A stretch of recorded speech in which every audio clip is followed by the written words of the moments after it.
Okay, another video from the comfort of my IKEA bed, and this is about the recent protests going on, Black Lives Matter, and other protests might be going on. And I want to start by saying this. I often on my Facebook pages discuss the importance of not just knowing history, but also his story. Um, you know, learning history from different angles. And just learning history, man, because it's important. It's very important. When back in the day when Rodney King was treated like crap by LAPD, had the riots, and the protesting, and so forth going on. And before I was born, had the protesting in Watts, right? Some of you guys remember that who were older than me. Remember what happened in Watts. And what, unfortunately, generations later, we still haven't learned how to protest.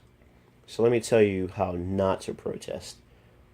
What you don't do is you don't go into your community and loot, burn down, deface, or damage businesses, homes, property, and so forth. You don't hold up traffic on the interstate. You see, Black Lives Matter, I support their anger. I think it's more than justified that they are angry when you have situations where it is pretty clear where the authorities have overstepped their bounds. Problem is, when you hold up traffic, you're not only endangering yourself for holding up traffic, but now you're endangering the people who are using that roadway as they should be using that roadway, driving their vehicles on it. I'm surprised by some of the reports I've heard out of Atlanta and other places that some of these truck drivers feeling threatened haven't shot anyone yet, to my knowledge. Next, a lot of the times when these things happen, people start looting and robbing and burning places down, defacing property. It's in their own neighborhood. So now you've, for example, just burnt down Bubba's grocery store. Bubba's a white guy. Bubba's been there 15 years. Bubba's not bothered nobody. He gets up, opens his business in the morning, does a good job of providing a service to the community in his grocery store, closes his store at night, goes home to his family. Bubba may even live in that neighborhood. But Bubba, more than likely, hasn't done anything foul to anyone. He's just a man, opened a store, trying to run his business. But because Bubba's white, and because of recent events, some of you jackasses go and destroy his business. And what you fail to realize is Bubba's a decent man. He don't care what color you are. He opened a store, had a business to provide service to your community. It's like any other business. But now you've destroyed his business. And so Bubba's going,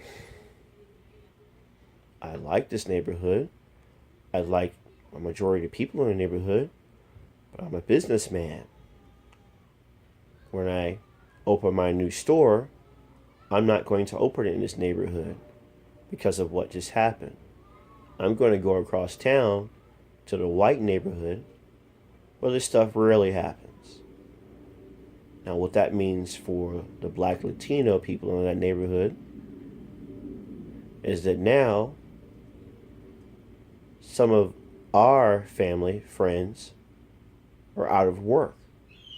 Or if Bubba's cool and like, hey, look, We're going to open a store up across town. Well, that's great.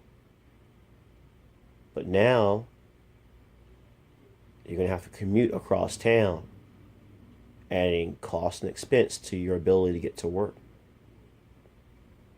All because someone wants to be a jackass and loot, burn down, deface Bubba's store. You see, again, the protests are justified as far as just being fed up with police brutality and other injustices that we as Black and Latino people, minorities, face here in America, here in 2016. But as Malcolm X, more specifically Malcolm X after he went to Mecca, and Dr. Martin Luther King a couple generations ago tried to teach us, behaving in such a manner is not going to get you the results that you're looking for. And if you don't believe me, again, go back and look at history.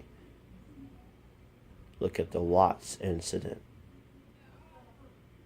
Years later, we have Rodney King. So if the protests and looting didn't work for the Watts incident, what made you think that it would work for Rodney King? And if it didn't work for the Rodney King incident, what made you think in Black Lives Matters and other groups like that doing these things that it would work today? Again, part of the problem is we don't know our history. All we know is his story. And until we pay more attention to history and learn from the mistakes of the past, how can we expect or hope to have a better future tomorrow for ourselves, our children, and our children's children? Because unfortunately, 5, 10 years from now, not even grayer than I am now, I'll probably be making a 3D hologram video saying the exact same thing that I'm saying now, hoping that a few of you who are guilty or thinking about doing these types of things wake up and go, he's right, it didn't work. We need to take a new approach. We need to take an approach that works. And the approach or approaches that should be taken are as follows. And some of you aren't going to like what I'm going to say, but is what you're doing working? Historically speaking, no. First, Black people and Latino people, stop voting for these Democrats, Dixiecrats. Next, I'm not telling you to vote Republican because sometimes they're just as bad. What I am telling you to do is to sit down, pick up books, or go online and read about our constitutional republic, because we do not have a democracy. I don't want to go into that but our constitutional republic is really what we have. And understand how it's supposed to work. Understand that the white founding fathers were not perfect, but their ideals were very good ideals. Go to places like Monticello. Go to places like Mount Vernon, Mount Pillier, and so forth. Learn, listen to the people there. Listen to them discuss slavery and some of the thoughts of the founding fathers had about slavery. Understand not just history, but history as a whole. And then understand the potential for what this country can be if we the people know our history. Then, once you stop voting blindly Democrat and you look at these people that we're electing, start electing people that will work for the benefit, as much as is humanly possible, of all people, of all races, of all religions. Next, protest if something is wrong. If you protest, do it in a civil and peaceful manner. If bad apples turn up to your protest, end your protest.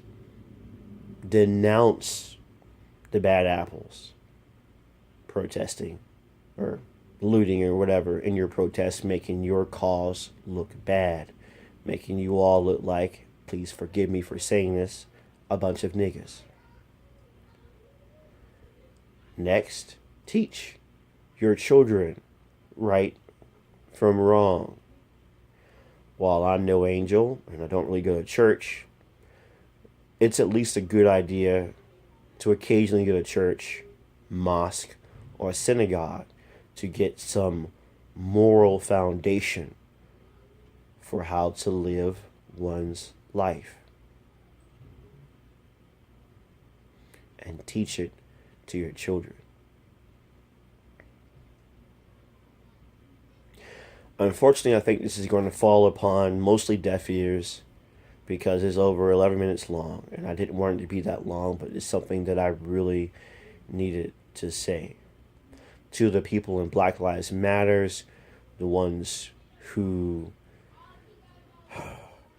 are destroying property and causing trouble, you are destroying the cause that our parents, grandparents, and so forth have worked so hard for, because you're being a jackass.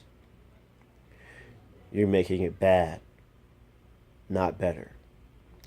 To the bad law enforcement out there, may your badges be removed from you soon.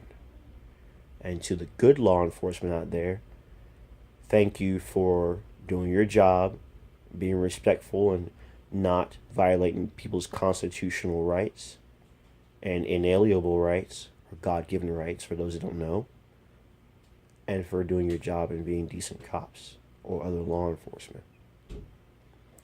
But that's it. Be safe, and hopefully a shift in our moral compass nationwide will happen soon. It's badly needed. See ya.